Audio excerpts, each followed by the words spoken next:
बाबा त्यांच्या नातेवाईकासह गड सोडून सकाळीच कुठेतरी गेलेले आहेत. त्यांचा जो पाहिजे कोणतरी पंकज नावाचं त्याला घेऊन गेले. त्यांच्या मनात काही नव्हतं त्याचं काय काम आहे. काय बाबा आहे का? आता मला एकच वाटतंय त्यांनी त्यांचा भाषा संभाजी बाबा बसलाय तो माझा माझा इथं आणि दुसरा तो राहिला आता पंकज तो माझा मोबाईल बशी दे नंतर इथं घेते. आपल्याला त्यांच्या नातेवाईकांना एक पण बसून द्यायचं नाही. विश्वास होता 2024 ला विश्वासांचा कालावधी संपतोय.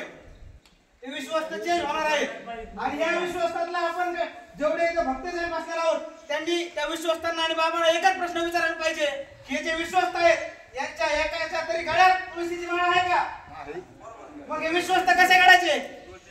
एकतरी तुळशीच्या माळेवाला आणि बाबा पताका धरणारा माणूस या विश्वासाच्या यादीमध्ये पाहिजे.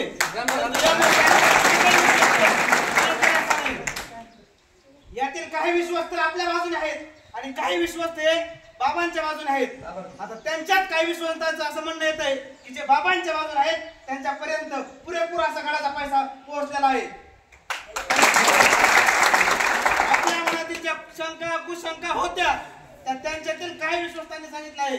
यातील काही विश्वास असे आहेत की ज्यांनी बाबांच्या कानाला लागून त्यांचा भाषा बसवण्यास त्यांना प्रवृत्त केलेला आहे. आता या विश्वासाचा हेतू काय असेल तर भविष्यात जर संभाजी बाबा बसले तर आपला हात धुण्या आपल्याला गडातून पैशाचा हात धुता येईल असंही काही विश्वासाचा हेतू आहे. परंतु आपल्याला या विश्वासांचा हेतू साध्य होऊन द्यायचा नाही. आणि अशा अनेक उदाहरण आहेत. तो दसरा मेळावा झाला गडावर बिस्लऱ्याच्या बॉटल्या माणसाने फ्री कंटेनर तोडून कित्येक बिस्लर आहेत. त्या बिस्लराचा काय खाड घालायचा आहे का? बाबाला एक जण म्हणायला गेला बाबा या बिस्लरा वाटून टाका जनसामान्याला. तर बाबा म्हणाले कशाला बाबा लोक ढोंग घालू देत त्यांनी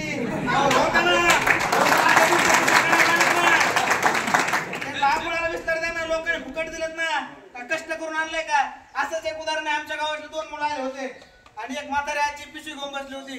त्याची एसटी हुकली म्हणून बाबाला म्हणली बाबा तुम्ही खालच्या गावापर्यंत चाललात मला गावापर्यंत येऊ द्या. बाबा म्हणले हा असं नसतं बाई आम्ही का तुमच्यासाठी फॉर्च्युनर घेतली काय? अहो काय तुमची बोलण्याची पद्धत आहे? काय झालं काल असाच एक बाबाचा भाचा होता मादळमोल असताना त्यांच्या गाडीवर ड्रायव्हर एक जण सांगत होता मी बाबाच्या भाच्याला अंडर पॅन्टी पासून ते मोबाईल घेण्यापर्यंत पैसे दिले. आज त्यांच्या 2-2 कोटीच्या सावकारक्या 2-2 कोटीचे व्यवसाय 6 कोटीच्या सावकारकी 2 कोटीचे घर बाबाच्या भावाचे घर कुठून झाले? आपला दोष सोडून द्यायचा आहे. गेला पैसा जनसामान्याचा गडाचा पैसा आतापर्यंत कोणाला पसलेला नाही आणि पसणार बी नाही. आपल्याला फक्त सत्याची पाठराखण करायची आहे आणि बाबाच्या नातेवाईकातला तसंच रक्तातला कोणीही माणूस या गडाचा उत्तराधिकारी किंवा गादीवर पाऊल सुद्धा ठेवणार नाही याची जिम्मेदारी आपल्या सर्वांची आहे. आणि आपल्याला ते शेवटपर्यंत ती जिम्मेदारी सांभाळायची आहे.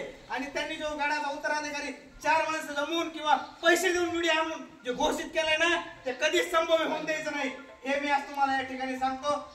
अजून एक उदाहरण आहे. इथं खाली गडाच्या खाली वृक्ष लावले सगळं गार्डन करून टाकलं.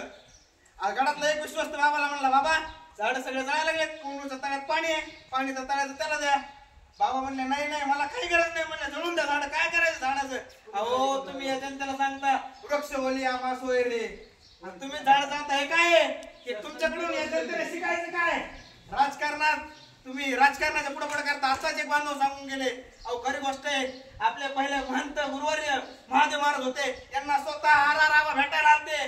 बाबा म्हणले माझ्याकडे काम असलं तर आत येईन मला काय गरज आहे त्याची?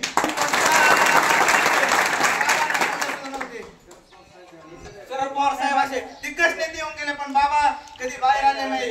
अहो तुम्ही इथं सगळे राजकारणी त्या बैठकीत घेता आणि जनसामान्य आले की आतून काढायला होता. हे काय हे का राजकारणाच्या जीवावर चाललंय का? हे सगळं भक्ताच्या जीवावर चाललंय. गडाच्या खाली म्हणता असे कित्येक उदाहरण आहे. दसरा मेळाव्यासाठी नुकती केली तिला कुलूप लावून ठेवलं. म्हणजे असं नेमकं चाललंय काय? नेमके जनतेला फसवताय की तुम्ही तुम्हालाच फसवताय हे तुम्हालाही कळलं नाही. एवढं बोलून मी माझे 2 शब्द संपवतो आणि थांबतो.